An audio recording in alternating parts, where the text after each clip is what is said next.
What's going on, everybody? Welcome to another episode of Gaming with the Broscast. My name is Harrison. I am joined by my brother, Nick, my fellow co-host, as always. Nick, you are in Florida right now. How's that warm weather treating you? You can't tell by this small closet that I'm in, but yeah, I'm in Florida.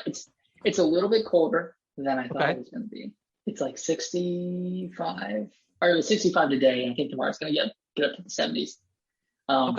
But it's been nice, man. I've been doing some skateboarding. I've been going out at like 9 a.m. in the morning and doing a little skating. Nice. Then doing a lot of eatings, some napping. Nice. Are you working down in Florida or you? Yeah. Yeah. So I had Monday off for MLK Day. Yeah. And then today was my first day back at work. So cool. Fun. Yeah. Yeah. But how's you're in Florida, is it? Are you really working? I'm just staring out at the sunset, Just vibes, man. Just vibing out here. But Harrison, you got a little bit of snow. Yeah, we I want to hear about it. North Carolina is very funny. I don't know if you've ever visited North Carolina or you've heard of North Carolina, but one day it could be 80 degrees and the next day it can literally be snowing. So whenever the weathermen, whatever, predict snow, I always just kind of roll my eyes because it almost never happens, or we just get far less than what they predict. Everyone just gets overexcited. The bread goes missing. The milk disappears. The bread, the eggs. I think our locals, like either Fox News or something, was like, "Don't forget your milk, bread, beer, and something else." I was like, "Yep, that's exactly what happened." So like Wednesday, because it didn't start snowing until I think Saturday, maybe late Saturday, early Sunday morning. So Wednesday, I was like, you know what? Let me just go, because usually on Fridays after work, I get off. I go get like what I'm going to cook that night, get some beer for the night, and then have my Friday night with our usual at home date night with my wife. We usually do that every Friday. But I went Wednesday because I knew it was going to be crazy, and boy, I am glad that I did go when I did, because I went to Harris Teeter on Wednesday and it was packed. There's still a little bit of bread, a little bit. We made burgers and Brittany wanted brioche buns, and I spent 20 minutes looking for these freaking buns, and I finally was able to find one by I took Kellen with me, and he had grabbed some random cereal right across the bread aisle, and I was like, no, put that back. So I put it back, and then all right, I was like, you know what, I can't find it. He was starting to get a little antsy, and then I just happened to look down and I saw the bread, and I was like, it's fate, and I grabbed it. It was like the last one in the store, so I got it, and then it was good. It was crazy. Have to fight anybody on the way out? No, nothing crazy like that. And then we just kind of had our typical weekend or whatever. And then Sunday we wake up and there's a car in our neighbor's bushes across the street. That evidently happened somewhere between 5 when it started snowing and 11. And I was like, all right, whatever. Why are you out? Yeah, I don't know. Why are they out driving? Or maybe someone came home from drinking or something, and who knows. And then, so then we went outside. We took the kids outside, and Kellen had a blast. And it wasn't a great it was a lot of sleet as well mixed in with snow, so it was very kind of crunchy, mushy snow. So we couldn't make any sort of snowmen or even snowballs. You couldn't make. So we did that on Sunday, and then Monday I had off as well. And at some point, someone is driving down the hill and does a 180 and lands in our little ravine right beside the road, almost takes out our mailbox. I thought they were coming the other way. I thought they were driving up. Oh no, they spun. They spun out and hit sideways. Oh my God. So he came up and he apologized. He's like, I'm so sorry. He's like, I'm gonna go down the street to my friend's house and see if I can get the tow truck to come out here. We're like, it's fine. You're not blocking our driveway or anything. Not like it mattered. We could have moved if we wanted to. Go anywhere. Yeah. And then he ended up coming back up, and he's like, yeah, the tow truck came. He's like, man, we're gonna have to wait because I just feel like we try to pull it out, it's going to tip over. Because I showed you the picture, Nick, but was like almost on its side. It was. So he ended up coming today and taking care of it, so it was all good. But it was a fun little 3-day weekend. Glad it snowed. Glad I had off for yesterday because just kind of stuck in the house all day. Played some games. It was a good weekend. And a nice little short week to follow up. Good thing you went to the store too, because you were actually stuck in your house. You couldn't really go anywhere. Yeah, I did go out last night. Because we were just I always like to drive in the snow. I just like to get a vibe of it, what's going on. And I took the truck out, and it's got 4-wheel drive, so I was able to get out pretty nice, and there wasn't really any cars on the road. I ended up going to like our local 7-Eleven and got like some little subs for dinner. Got some drinks, so that was fun. Nice. But yeah, it was a good week. It was a good week. Nice. Well, glad you had a good week. Glad I had a good week. Harrison, what you been playing? I have been playing. I have Halo. Well, of course I've been playing. I've got a question I want to ask you about Halo 2 here in a moment. But I've been playing. I finally started up Guardians of the Galaxy. Nice. I really like it so far. I think the voice actor of Peter Quill is kind of annoying, to be honest. He talks so much. But I like talks like this, but it's like, and it's not that I necessarily like Chris Pratt's his acting better. I do prefer him, but I mean, yeah, he just kind of like, I don't know, it's weird, but I mean, I think by the end I preferred this version over Chris Pratt. Yeah, I think I'm on like chapter 4 or 5 maybe. So I'm pretty deep into it, but yeah, it's pretty good so far. Like the writing is hilarious. All the characters are great. I mean, if you just reference, like you mentioned, Nick, just reference in the movie, they kind of have that similar vibe, but also having their own like banter. Yeah, they all have their own like personality separate from the movie, which is good. I think the story so far is pretty cool. I don't know much about what's going on as far as like the comic stuff, just because I've never like really got into Guardians other than the cinematic stuff. Yeah. The combat's okay. It's all right. It's not. I find myself I find myself like just waiting in between the cooldowns for the other Guardians because they're way more powerful than Quill is right now. There's like very light solving, like puzzle solving and stuff. It's just mainly the banter, like that you talk. Like it feels like an adventure when they're talking and walking through the the big. There's like that big mushroom area, like I think towards like the beginning of the game, where you're going to like the. Right. I don't know her name. You're going to the queen, like the monster queen. Yeah, the monster queen or whatever. Yeah, whatever she's called. That whole like part was just awesome. There was some good banter there. Yeah. I really like it. It's miles better, I think, than Avengers so far. Like I said, the combat's not anything to write home about. But it's serviceable enough to make me want to keep going and seeing the story through. Yeah.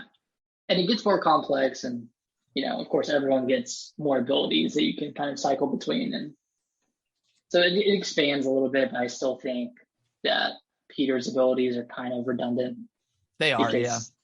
I get so caught up in figuring out what I need to do with everyone else. I don't really do any specials with Peter. Yeah. Yeah, so I'm kind of the same way. I always forget. Like the only one I really have is, I've got like the 2 elemental abilities, which is just kind of an alt fire. And then I've just got like the flying boots or whatever right now, the hover boots that you can kind of hover around the arena, which it's not anything to write home about, but yeah, it's the combat's just serviceable enough to not get in the way of what I think is going to be probably a pretty good story. So, I'm liking it a lot. I think. Nice. Yeah, liking it a lot. But Nick, I want to before we jump into Halo and I ask you my question, You played through the Forgotten City and finished it. I sure did. You recommended it to me last week. You were raving about it, and this is a game that I had seen before, but I didn't really know much about it. And Yeah. Kind of hearing your synopsis of the game, I immediately downloaded. I actually started the download while we were doing the podcast last week, and I think I played through it in 3 nights. Yep. Playing an hour or 2 each night, and boy, is that game just really, really cool. Like it's one of the best time loop games I've ever played, because it does the time loop so smartly, with being able to like have what's his face kind of go and do the things that you did before for you. Yeah. And I don't want to give anything away about the story or anything like that, but yeah, like play this game. It's only like 5 to 6 hours, maybe less, depending on how much you want to like read and look into the history of this world. But yeah, it's a really, really good game. I definitely know what you mean about it being a Skyrim based game. Yes, it feels like Skyrim. Like it. Yeah, like the light combat sections were very very janky, and then the kind of the running and jumping around is kind of janky as well, but that's not really the main part of the game. The main part is that story, which is just so incredible, and yeah, it just gives so much meaning to player choice. And yeah, like all of the little stories that you kind of encounter, they're all like really cool in their own right.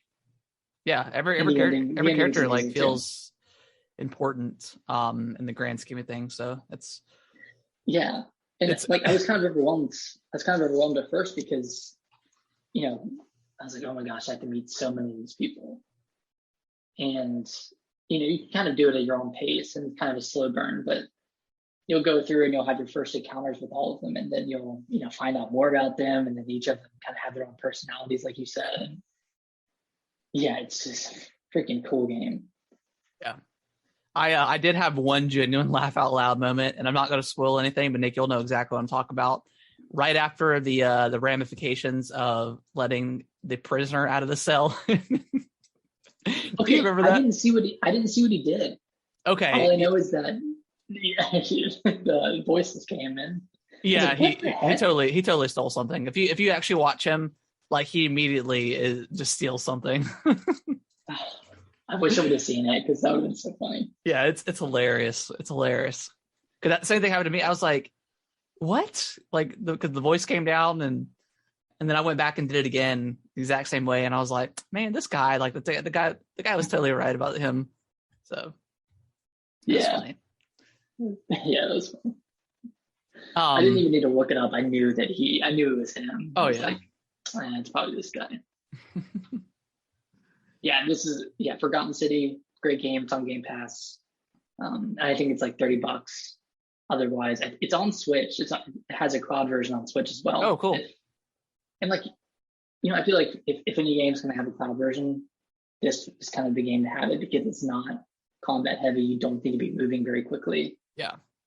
And it's for lack of a better term, it's more of a text-based game than anything, with really good graphics and whatnot. But yeah, man, fantastic game. I'd recommend, especially Game Pass. Just play it, even if you're not into Greek mythology, Roman mythology, all that stuff.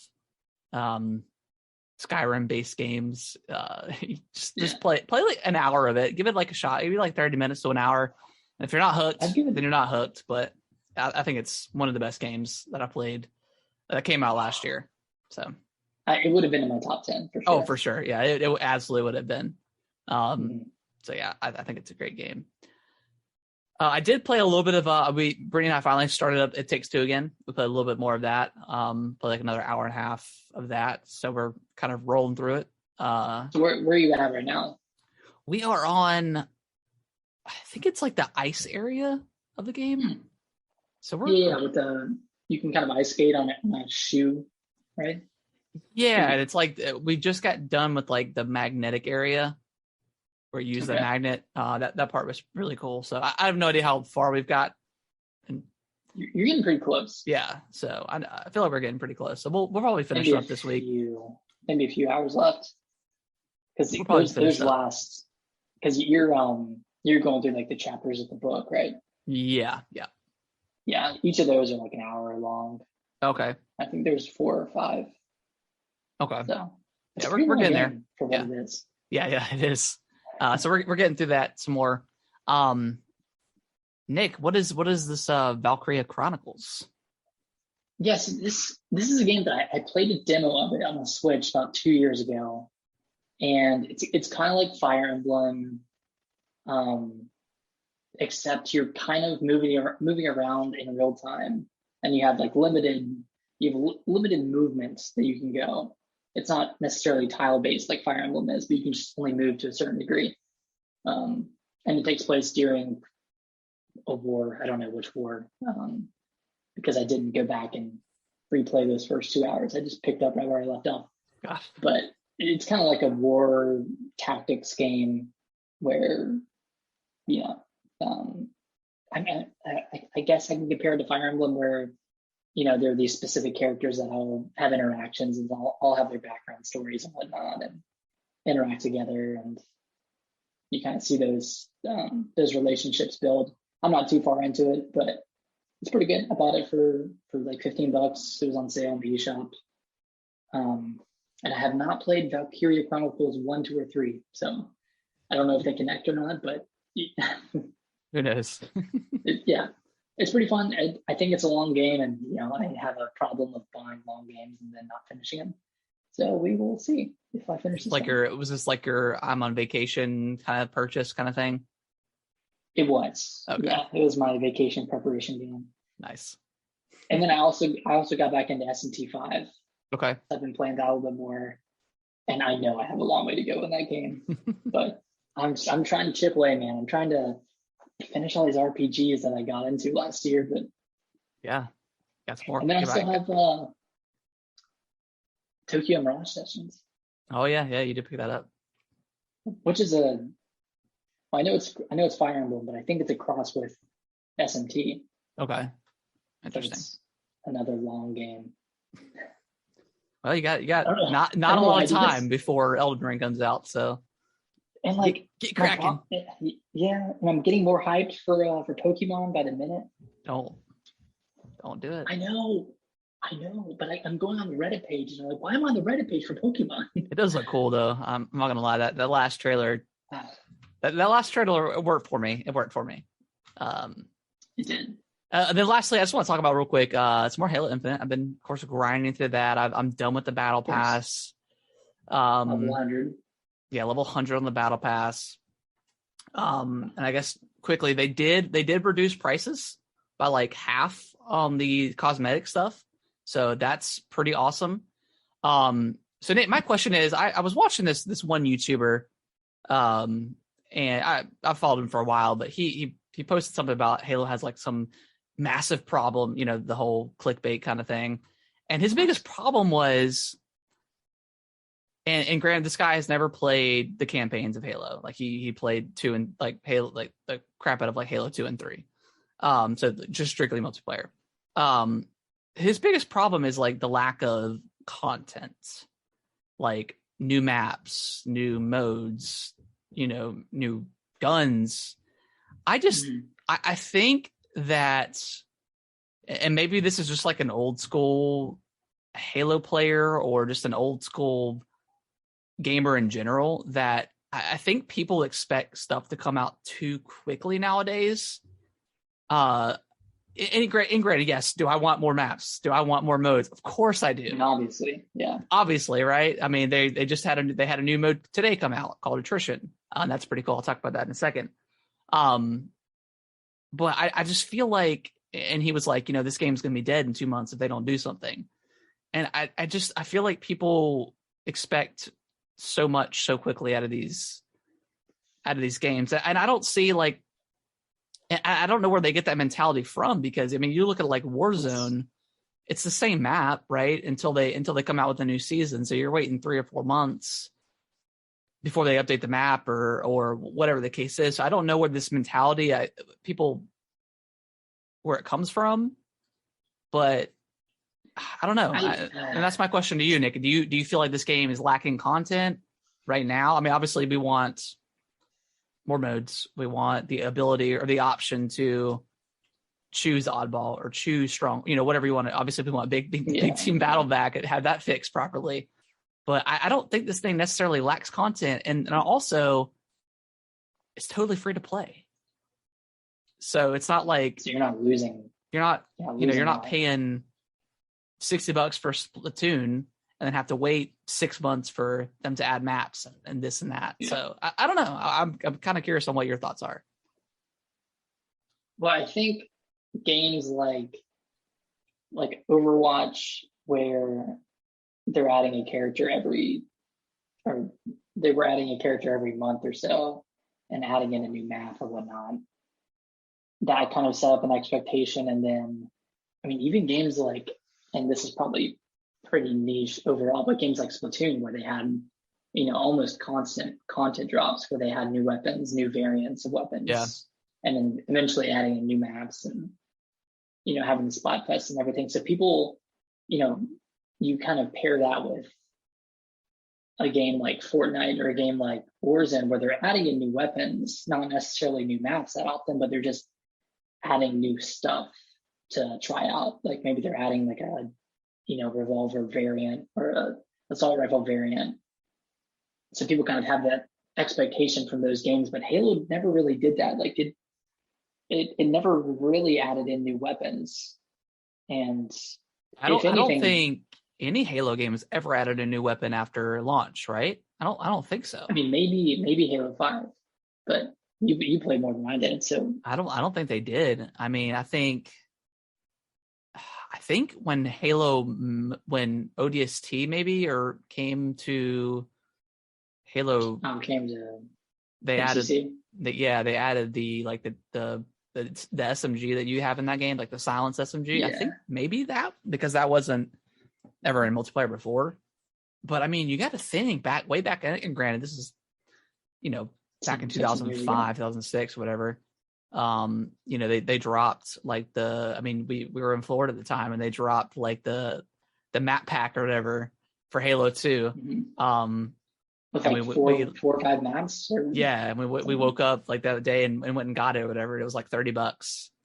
So I mean, obviously Halo, it's a new day and age. So I mean, I get it, but I just feel like people are expecting too much so quickly, especially right around right after the holidays. Like it dropped in November. The campaign came out, so like if you don't play campaign, that's fine. I mean, that's additional content to sway your way or to have in the meantime. People blew through the battle pass because they updated it a little bit. They got the double XP, which helps out. But then they've also had like these really cool like events, like these little week-long events as well. So they've had a lot of cosmetic stuff. Yeah, a lot of cosmetic stuff, but I don't see Call of Duty dropping maps every other week or anything like that. So I just don't know where that mentality, like why specifically Halo, that people are coming after for content. I don't know. I think people want Halo to fail, just for whatever reason. I mean, maybe. Yeah, but the thing is, like, so the season 1 was initially going to be a lot shorter. I think it is too long to be honest. Like, wait till May. But they probably wanted it to coincide with the launch of. Well, I mean, probably not. Initially, they wanted everything to launch together, but now they probably want everything to coincide with the launch of the Forge mode and then the campaign, split screen campaign or multiplayer campaign. Yeah. So once that rolls around, I'm sure season 2 will come out. That'll add new maps. They'll probably add in new legacy weapons. And another difficult thing with Halo is like there's a lot of balancing that goes on with the weapons. Like each one is good in its own right, but kind of like we learned in the beta, if one is too good, they're going to nerf it. If one's not good enough, they're going to buff it a little bit. I mean, the Commando, that got nerfed. So there's just a lot of balancing that goes in with these weapons. It's not like a Call of Duty where everyone gets to choose what gun they start with and everyone is, relatively equal. so to speak. Yeah, I mean, we'll get the stuff. You know, I'm hoping, since this is like this first season is based on Reach. I'm hoping we get maybe a couple of maps from like Halo Reach or something like that, that they port over into Halo Infinite. So, I mean, I would say just be patient. You know, it's okay to not play the game, right? You don't have to play it every day. You're going to get burnt out.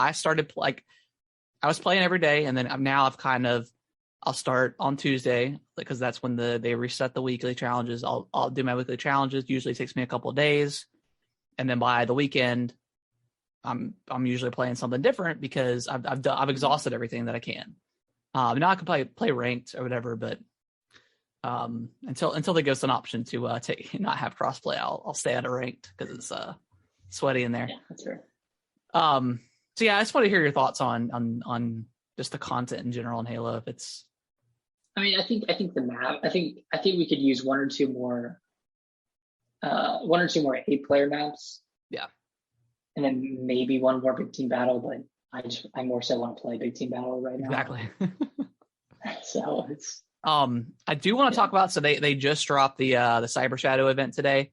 I guess let me backtrack. So I do think going forward, I hope the next Battle Pass has a lot more armor unlocks than they do currently, because I think that's the biggest issue with the price of the current armor is to get like the cool, quirky armor and stuff like that with the cool like color variants. You have to pay, so much money to get those. So I think hopefully they have more variety of colors and variations within the next Battle Pass. So that's all I'll say about the Battle Pass going forward. But the new mode attrition they dropped today. It's kind of like, I think it's kind of like elimination from Halo 5 where not like Halo 5. It's kind of like Battlefield. Like everyone shares like a pool of respawns. And then once you get, I think each team starts with 8. So you theoretically get 2 deaths per person, but I mean, someone could die 4 times and waste all the respawns. And then once you get to the final 4, there's no respawns left. If one of your players gets killed, an AI bubble drops down, and you can actually go and revive them. And it takes about a little less than 10 seconds to revive, and it's really hard to do it because people can say, okay, I killed this person here. They're going to immediately flock to this area, and then they can kill you. So you just got to be careful. So I played a few rounds of that, and it's actually a lot of fun, and it's different. It's a different mode. It's just Slayer, but you got lives, and they're super quick. It's the best of 2. Okay. Or the first of 2, I should say. First of 2. Yeah. And the rounds are super quick. Like you can do a round in 5 minutes, like maybe even less. So super quick. And they've got their little mini battle pass to go along with the with that event. So yeah, I like it so far. It's pretty cool. Nice. I'm excited to check it out. And then last thing I'll talk about Halo Infinite. I finished it on Legendary. So I finally did that. Okay. I went back and I 100%ed the game. I collected every collectible you can do. Yeah, I used IGN's map or whatever. So shout out to that. That was a really good, really good collectible map.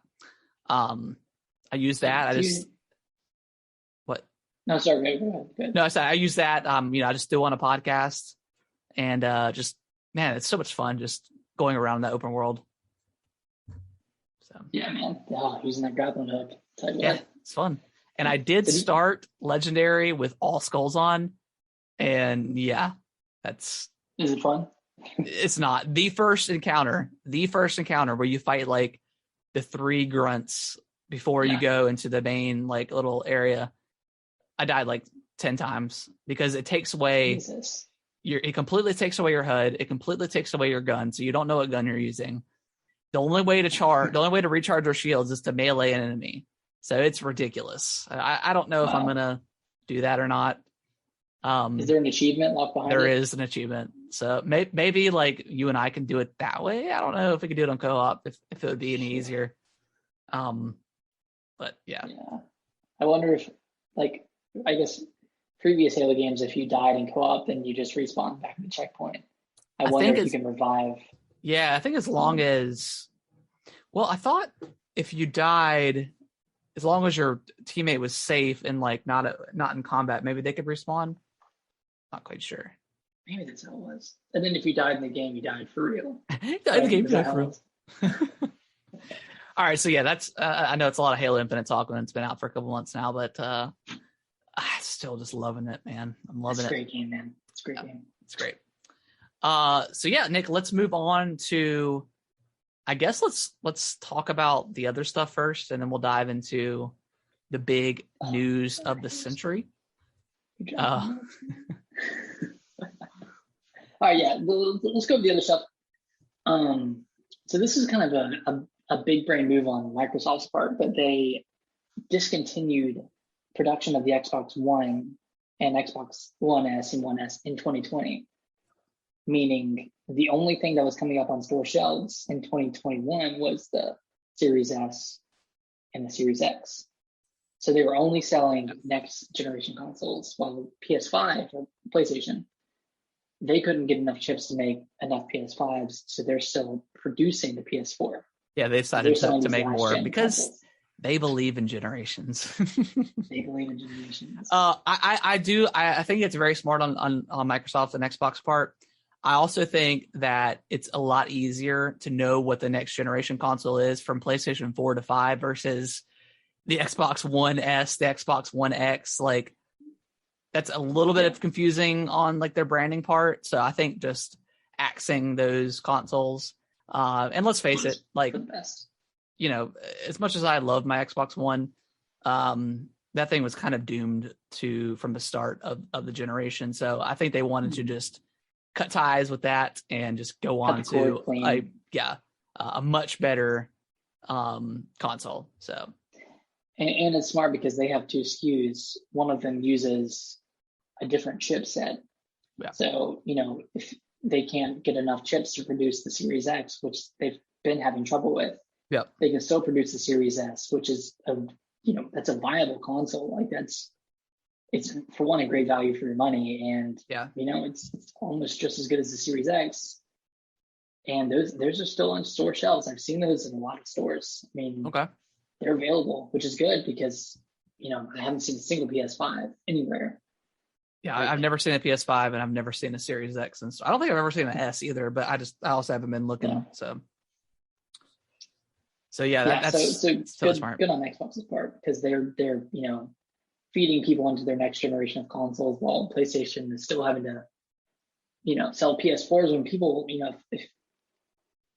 Johnny were to buy a PS4 today, he's not going to buy a PS5 anytime soon. No. He's going to wait a couple of years and then maybe jump into it. So, I mean, PS5s are still selling well, but they're not, obviously not selling as well as it could be. Yeah. Yep. Yeah. That is correct. That's true. And then lastly, and I skipped over the second one because that's going to tie into the main story, but Stalker 2 was delayed until December, delayed from I think April to December. Pretty big. Which is a pretty big delay. Yeah, and like also to delay it till December, I wonder. Yeah, I don't know. It's a weird, like a lot of games don't ship in December. So I mean, I know Halo did, but that was, they had to get it out this year or last year. So, Stalker, what type of genre is that? I can't remember. I think it's like a first-person shooter, kind of a horror game, kind of an open world game. Is it like survival? Like Fallout. Okay. Yeah, it's kind of survival. I don't think it's like a roguelike. Yeah. Okay. Games, but I guess kind of similar to a Fallout, except darker and more kind of more gruesome and whatnot. Okay. I mean, the trailers look really cool, but I couldn't remember if it was like a first-person shooter or not. Yeah. And then Redfall is kind of rumored to have a delay as well, so we'll see what happens with that. I mean, we haven't heard anything since the announcement last summer. I am less interested in that game. I mean, it looks cool, but I mean, the fact that I still have not played Back 4 Blood and this Redfall is like another like 4+ player co-op shooter. Game. I don't know. I'm not super excited, but it's Arcane, so I have to be somewhat excited. But they make good stuff. But they do. I don't know if I'm in the mood for.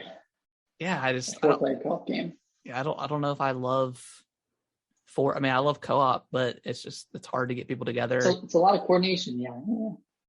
Yeah, time. You got to carve out time to not only get 2 people together, but 4. So, yeah, I mean, obviously when we get gameplay and stuff, that may persuade me, but I've always preferred like the single player stuff over anything else, even like just straight up multiplayer games. So, yeah. But Nick, let's dive into the biggest news story ever in video game.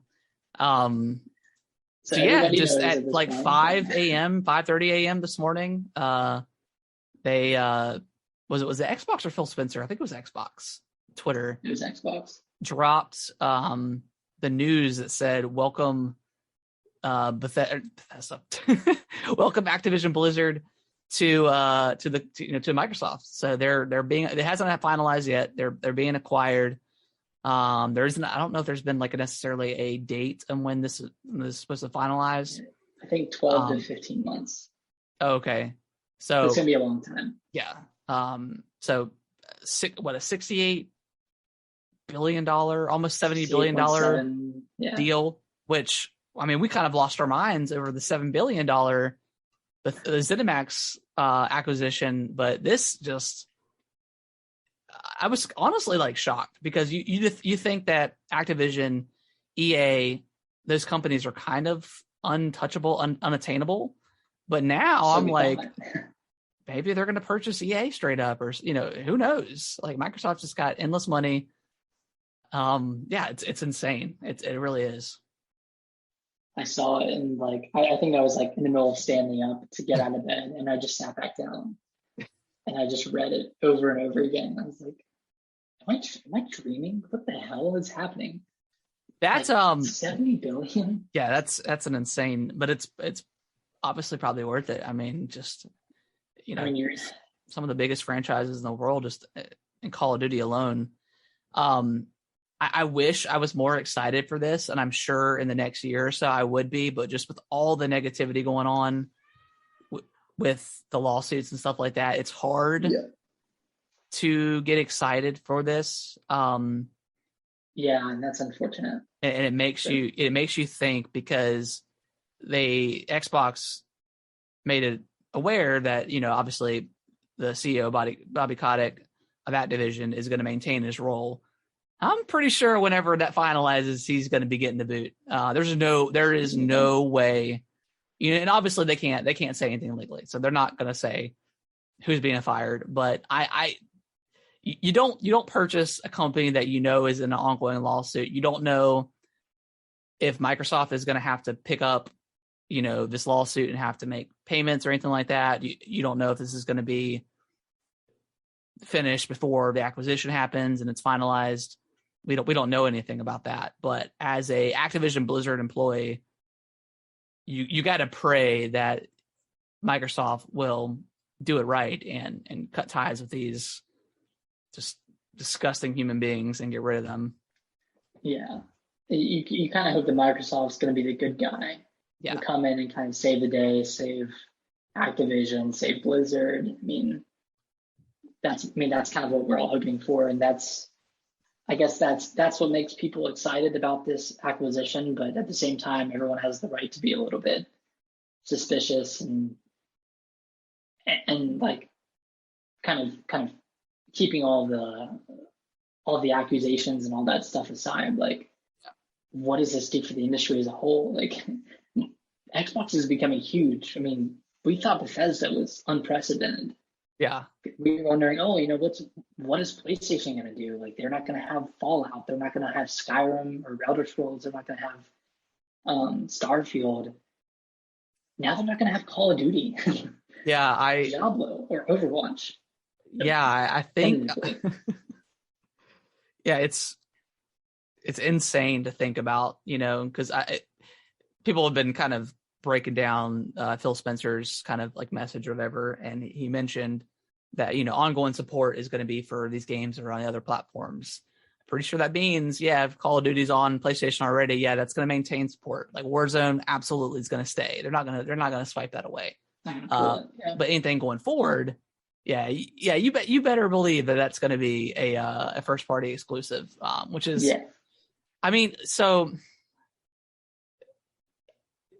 I really think Xbox is just going to be the platform going forward, and Sony is going to be kind of like Nintendo going forward. They have these really, really great first party games that, you know, everybody loves, but you play everything else on your Xbox. Everything multiplayer is going to be on your Xbox. Everything is going to be on Xbox. I mean, you know, even, you know, great first party games that Microsoft and Xbox is developing now. I really think that's going to be how it is going forward in a few years, where Sony stuff the only thing that sells on PlayStation is Naughty Dog's games, is, you know, all their first party stuff, and then everything else is just going to be, you know, Game Pass. I mean, it's Game Pass, like it's insane. Oh, that's a bold claim, because objectively right now PlayStation just has the market share for a lot of multi-plat games like Call of Duty. But I mean, I think you might be right, and I think what's going to happen is Sony's going to acquire the FromSofts, they're going to acquire the Square Enixes, and they're going to have those really good, you know, first party games. They're going to have, you know, the new Dark Souls or whatever, the Bloodborne 2, and they're going to have Final Fantasy 18, 19 on their systems, and, you know, the Call of Duties and the Overwatches and Diablos and whatever else Activision Blizzard owns, they're all going to be over on Xbox. And, you know, of course, you're going to have EA stuff that's going to be on both. Yeah. Tentatively, we don't know. Ubisoft is going to be on both, but God, you're right. Like when you think of Activision, you think of EA, you think of Ubisoft. Those are untouchable. Like I would have never thought in a million years that Microsoft would buy Activision. Like how? On a side note, like I guess we could add it to the news, but E3 announced that, or the ESA announced that they're not going to have like an in-person E3 this year. How long is Xbox's press conference would have been? Like they have everything. Like 2 hours with Bethesda. It's been like it's been like a whole day. It's like a whole day of which I'm here for. Like hell yeah, that's awesome. It's ridiculous. I mean, PlayStation's got to be like. They'd be sweating a little bit. They've got to be sweating a little bit, because I mean that's a lot of market share in the future that's going to be taken away from them. So I think, Nick, you're right. I think they're going to be scrambling to try to purchase these. I say smaller when I say Square Enix, but like stuff like From and Square Enix, Japan-centric studios. To try to get these really great single player experiences on the PlayStation, and that's why you purchase a PlayStation. I mean, because you know, Spider-Man, God of War, like that stuff's already worth it to buy a PlayStation for myself, and I'll get one in the future. But you know, I texted you when we were texting earlier, like I feel like xCloud is going to come to TV soon, like as in, you know, in the form of like an app, or maybe they develop some sort of like Roku stick or something that you stick in there. I mean, they're just they don't care where you play as long as you're playing Game Pass and playing Xbox stuff. So it's weird. Like I feel like Xbox has taken over everything. And at what point does it become a monopoly? And you know how this is the point where it becomes a monopoly. Once they shell out $70 billion for one of the biggest companies. I mean, that being said, I know we mentioned, you know, obviously it's kind of hard to get excited with all the things that are going on, but I'll finally play through Call of Duty campaign for the first time in like 7 years. So that's kind of fun, I guess. Yeah. I mean, I'll at least, you know, maybe try out Diablo 4 or try out Overwatch 2. Yeah. And, you know, I'm hoping that they bring back Vicarious Visions or bring back Neversoft and start up the Tony Hawk series again. Yes. I hope they let Toys for Bob do some, some Spyro or Crash games or whatever. I would love to see like a new Spyro, a brand new one or something. Yeah, that would be amazing. Because now that Xbox has this, wide net of game studios, and of course they all have their individual staff and whatnot, but they can just kind of all work on something at once or individually. And, of course you're going to have like Microsoft wanting to have a certain cadence of game releases and whatnot, but these game studios can kind of just do what they want, kind of just release games, theoretically at their own will. Yeah. And, if it's a smaller game, if it's a game that would normally sell, 1 million copies, that's okay, because Xbox is so big now with all these bigger studios. They have their Halos, and they have Halo and Call of Duty and Doom and Diablo and World of Warcraft. I mean, that alone, that has millions and millions of players paying that monthly subscription for WoW. Yeah, it's gonna be a wild like three years just to see the. I mean, I feel like obviously we talked about it a lot, but the going into last generation, like everything was behind Sony, and rightfully so. Like they were just dominating the platform. The game space with Xbox's really bad marketing strategy, and then as time went on and Don Matcher got out and Phil Spencer came in. He really did a great job of turning that team around and just focusing on the games. And just I think the people still hold on to PlayStation as the more popular brand, and it is that these consoles have sold better.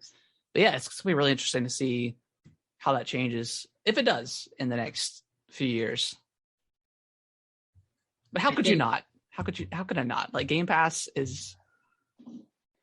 I think like the diehard Sony fans are vehemently against Game Pass. Of course. For whatever reason. And when Game Pass, when that Sony Game Pass comes out, they're going to be on board. And I mean, nobody wants to pay $60 a pop for a game anymore with Game Pass. $70. So, like, I don't know. I think it's doing more good than it is harm from my perspective. But of course, I'm a consumer. I'm not a developer that's having trouble gaining a foothold in this big Xbox space with Game Pass, this big Game Pass space. Yeah. So it's crazy. I mean, it's going to take a long time for this deal to close because it has to go through the FTC. Yep. And it essentially has to be approved. Yep. But I think it will be. It's not like Xbox will have a monopoly after this. I mean, they'll just have a bigger market share. I mean, there's plenty of third-party studios. There's plenty of indie studios. PlayStation is plenty big. Nintendo is plenty big. I mean, this is it's a big move. They have a lot of trust with Microsoft with Phil Spencer and the way they've gone forward with this Game Pass, because I mean we still don't know like the numbers, like what they're if this is any sort of profit, or is this they're playing the long game, which they probably are, right? I mean, once these games start coming out and more and more people buy. Nick, you want to mention the other story that came out of this? Yeah, so along with that press release, or within that press release, they announced that Game Pass currently has 25 million subscribers. So if you kind of do the math, and I did the most conservative method of doing the 25 million multiplied by the $10 subscription fee just for the base fee. That's $250 million a month, and that's super conservative because you and I both have the ultimate edition or ultimate version where you get cloud gaming and all that stuff. That's $15 a month. So anywhere between 250 million and 350 million essentially per month. And a lot of cash per month. Extrapolate that out. into a year that's, you know, over a couple $1 billion a year just from Game Pass. And then of course they're, you know, selling games aside from that. And then, you know, with microtransactions within those games that they're selling, like how much is Halo sold? Like, you know, it's insane to think about. Yeah, those cat ears really funded this purchase. Yeah, and I'm curious to see how much their cosmetics are going to increase from the price drop. And also, like, go back to Halo. They've listened to their audience, and they've changed stuff pretty quickly based off of feedback. Yeah. So I feel like they're doing a good job. But anyways, I want to talk about Halo again, but I just thought about that. But yeah, this move is freaking bananas. It's kind of hard to like even fathom that amount of money for a company, but yeah, not what I was expecting to wake up to this morning. Yeah, not at all. Not at all. Yeah, it's insane. So hopefully good things will come out of this. I'm sure it will. You know, either way, the consumer is going to profit off of it because we get, I mean, so much backlog of stuff that's going to come to Xbox plus whatever's new. Once it closes, it'll add probably the entire Activision Blizzard catalog to Game Pass. So it's a lot to look forward to. And then so much games. Yeah, whatever. So many games. I don't have time to play anything. And we talked about PlayStation a little bit, but do you think Nintendo is kind of affected by this at all, or do you think they're sweating as well, or do you think they're more? I don't necessarily think they are, because none of this stuff was really on the Switch anyways. Like the third party, like a year later. Yeah, it come a year later in the cloud. You know, it's hard to. I don't think they are. I think Sony's sweating more, just because they are kind of the multi-platform dominator right now. Like everyone plays like Call of Duty and stuff on there, so that'll change obviously. Yeah, I think Nintendo's probably keeping an eye out. You know, they're probably, you know, they still got to make their expansion pack good. You know, they've got they're always behind on multiplayer anyways, so who really cares? They've got their own subscription service to worry about right now. Yeah, so I hope. I mean, I've always wanted Nintendo, their subscription service to be better. Give us like a free game a month or some sort of like, I don't know, whatever. They've got their own kinks to work out, but I don't think they're sweating as hard as Sony is. Sony, I definitely think that I think that Game Pass thing is obviously very true at this point. They're working on some sort of competitor to that because they're getting crushed. They will continue to get crushed with this thing. Yeah. Do you think Nintendo is looking at any acquisitions over the next year? I mean, what would they? I don't know if they have as much capital as a Microsoft, but no, I don't think they do either. I mean, who would they purchase? I mean, maybe do they own the Metroid Dread developer? They do not own Mercury Steam. Maybe they purchase them and have them make another Metroid Dread. Purchase. Yeah, depending on how well. I mean, I'm sure that thing's probably sold pretty well. I don't have they still never given us numbers for that yet? We'll see numbers early February once they put out their annual report. Yeah, maybe they purchased them. I mean that I mean we've talked about it to death. We want to see another one of a 2D Metroid game for sure. Yeah, I don't know if they've got I mean, they're not going to be doing anything crazy. Not anything big. So I have no idea who they purchase. Yeah, I mean, I can see them potentially purchasing Platinum Games. Platinum? Yeah, I could see that. Yeah, I can see that.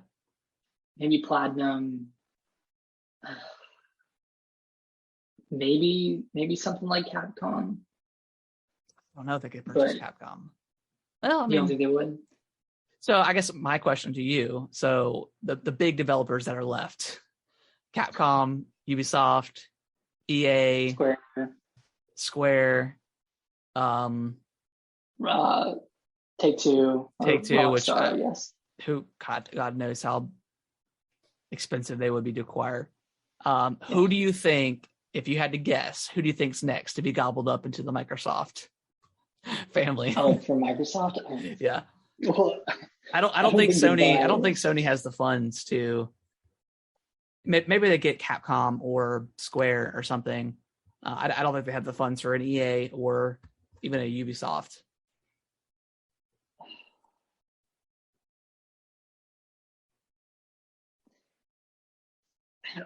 I could honestly see them purchasing CD Projekt Red. CD Projekt, okay. I didn't mention them. Yeah. I think. I mean, I don't know how expensive that purchase would be because they've only had The Witcher and Cyberpunk. Yeah. But I could see that being a purchase. I can't see them purchasing EA or Ubisoft. No, I mean, and they're already working with EA too, with EA Play stuff. So, and Ubisoft Plus or whatever it is coming to Xbox, so they're kind of working with them as well. And I also feel like, as like Ubisoft's games are usually pretty good, but they're all kind of similar. They all have like that same basic structure. They're not like Activision Blizzard where they have these variety of different games, whether you like them or you don't like them, doesn't matter. They're all like totally different. Ubisoft, whether it's first person, third person, it's all, you climb the building, you scan, you have a bunch of stuff to do. It's all the same kind of open world stuff that we're kind of used to. So you're not expanding the market share. Yeah, you're not expanding. You're not getting. I don't think you're gaining too much out of it. So, yeah, I don't know. I don't know. Maybe Capcom or, yeah, like you said, CD Projekt. I think that would be maybe Warner Bros. Warner Brothers. That's a movie studio, right? That has their game division. Oh shoot, you're right. Yeah, they wouldn't. But maybe they would purchase Warner Bros. Games from Warner Brothers. Maybe. I don't see Warner Brothers giving that up. I thought there were some rumors of them being purchased. There was. You are right. I don't remember who was purchasing them though. It might have been Microsoft.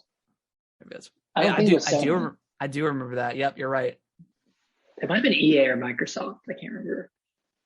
But I mean, they got even if they got Capcom and Resident Evil was coming to game, like, oh God, man. I can definitely see PlayStation acquiring FromSoft and Square. Yeah. I don't know who would acquire Capcom. I mean, it could be Nintendo. Like, I don't know if Nintendo would actually do it, but no, I mean, there aren't that many franchises that aren't also on the Switch in some capacity. I mean, Resident Evil, Monster Hunter, I guess Street Fighter is not really on there, but that's really it for them. Yeah. And then Square has all of their niche games, and then Final Fantasy. I don't know, man. It's insane. I never would have had even thought about having that conversation, but I mean, I guess if you purchased Activision Blizzard, anything else is totally obtainable for Microsoft, I would imagine. Yeah. They may have peaked their budget for the year for the game division, so maybe this is it. But we ran the numbers and we're out of money. Yeah. So I guess like that's like the new thing, right? It's like whenever there's a new like Xbox showcase, like okay, who is Microsoft purchasing now? Like that's crazy. It's insane. It's in 70 billion. It's just, and we just had the Zynga purchase from Take-Two, which is admittingly less exciting. Of course, yeah, obviously. But that was like 12 billion, which it was overpriced, but that's fine. So, but 70 billion. That's the biggest one. I don't think there will be any acquisitions that are bigger than that in the gaming space, right? Yeah. I mean, because I don't think EA is bigger than Activision. I don't think Ubisoft is bigger than Activision. Unless like Tencent comes in and purchases something crazy. Or somebody purchases Tencent. Microsoft. Oh gosh, $500 billion. 500 bill.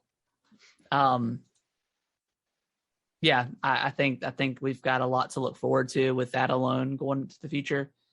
Hopefully, like we said up front, hopefully everything it's a lot brighter for the future of the employees at Activision Blizzard. And they have some sort of maybe sigh of relief going forward. Knowing that they're, I think Microsoft's you don't hear a lot about Microsoft. So, I mean, pretty good company, I think. Yeah. We obviously there's probably some bad eggs somewhere in there, but you just don't hear about it. So I feel like it's in good hands. I feel like they are and have been for 4 or 5 years, very specifically Xbox consumer friendly, and then taking care of their gamers. Obviously we take care of them with our dollars. So, yeah, I mean, beneficial. How long do you think until the price of Game Pass, the Ultimate, is going to go up? I'd give it a year. I'm totally like, if what is it for a year for the Ultimate? Like $100? 15 times 12. I don't know if it's discounted if you buy the year, but I'm sure it does. I mean, I would pay $20 a month for this thing. Yeah, I mean that's $5 more than what I'm paying now, and I've been playing Halo for the past 2 months for free. So yeah, exactly. Can't complain too much. Constantly getting games that I are either new or haven't played before that have been out. Yeah, I mean, it's too good of a deal right now. I think at $20 it'll be a good deal. Yeah. So we'll see. I'm sure it'll go up. It's bound to go up because it really hasn't increased in price since it started. Really. I mean, not since they bundled in Xbox Live and created kind of like the Ultimate Edition. Yeah. So. Yeah, I'm looking forward to this year now more so than ever to see what they are going to show off in their inevitable showcases and just kind of see how Sony responds. I'm really curious to see how they go forward with everything. Mm-hmm. So. And we probably won't see anything in any showcases yet, right? Not until the deal closes officially. So it might not be until 2023's E3 that we get the 3-hour blowout that is Microsoft's E3 presentation. Yeah, it's gonna be fun. I'm ready for it.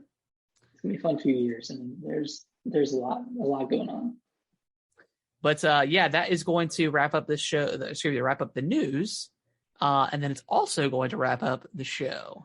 Just super excited that dropped this morning. Glad we waited to record today versus yesterday because that was a lot to talk about. So, but yeah, appreciate everyone always watching live. You could certainly tune in it's usually every Monday at 8:30 ish. Over on twitch.tv/gaming with the broscast. Drop a follow and just you always chat with us live. It's always fun. Nick, where can they follow us on Twitter? Sorry, my AirPods died. Oh no. But follow us on Twitter at Gaming WT Broscast, Twitch Gaming with the Broscast, and did I say Twitch? You did say Twitch. Yeah, I mentioned Twitch. Gaming with the Broscast on TikTok for our daily uploads of Halo vids, Halo clips, and other stuff. Yeah, I finally posted all of the game of the year stuff. So if you prefer like short, like 3-minute little segments, go watch all those on there. But yeah, we will see you guys on next Monday. See you next Monday for the next big acquisition. Yep. Bye-bye. Bye-bye.